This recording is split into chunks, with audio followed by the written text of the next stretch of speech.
Hello అండి. Welcome back to my channel Kousha Kutti vlogs. ఈరోజు నేను మీకు మేము కుళాయి వాటర్ ఎలా నింపుకుంటామో మీకైతే చూపిస్తాను చూడండి. మేమైతే చాలా ఇబ్బంది పడుతున్నామన్నమాట.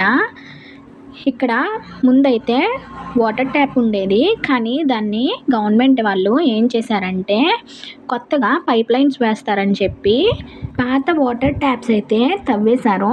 పాపం ఈ ఆంటీ అయితే చాలాసేపటి నుంచి కూర్చున్నారు. చాలా స్లోగా వస్తున్నాయి వాటర్ కూడా. ఇంకా బకెట్ కూడా కనీసం ఒక్కటి కూడా ఫుల్ అవ్వలేదు.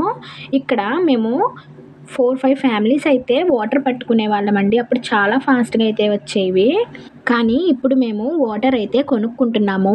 ఇది వచ్చేసి మా ఇంటి దగ్గరలో లెఫ్ట్ సైడ్ ఉన్న ట్యాప్ అండి. దీనికైతే పైప్ వేశారు పైకి. ఇక్కడ కూడా చాలా స్లోగా అయితే వాటర్ వస్తాయి. కొంతమంది ట్యాప్ వాటర్ వాళ్ళ ఇంట్లోకే వచ్చేలాగా మోటార్స్ అయితే వేయించేసుకున్నారు. సో ఆ టైంలో మాకు వాటర్ అనేవి చాలా స్లోగా అయితే వస్తున్నాయి. ఇది ఎంతవరకు కరెక్టో మీరు కూడా చెప్పండి. ఫైనల్గా చిన్న రిక్వెస్ట్ అండి, మన ఛానల్ని ఫస్ట్ టైం చూస్తుంటే కనుక సబ్స్క్రైబ్ చేసుకుని సపోర్ట్ చేయండి. And thanks for watching.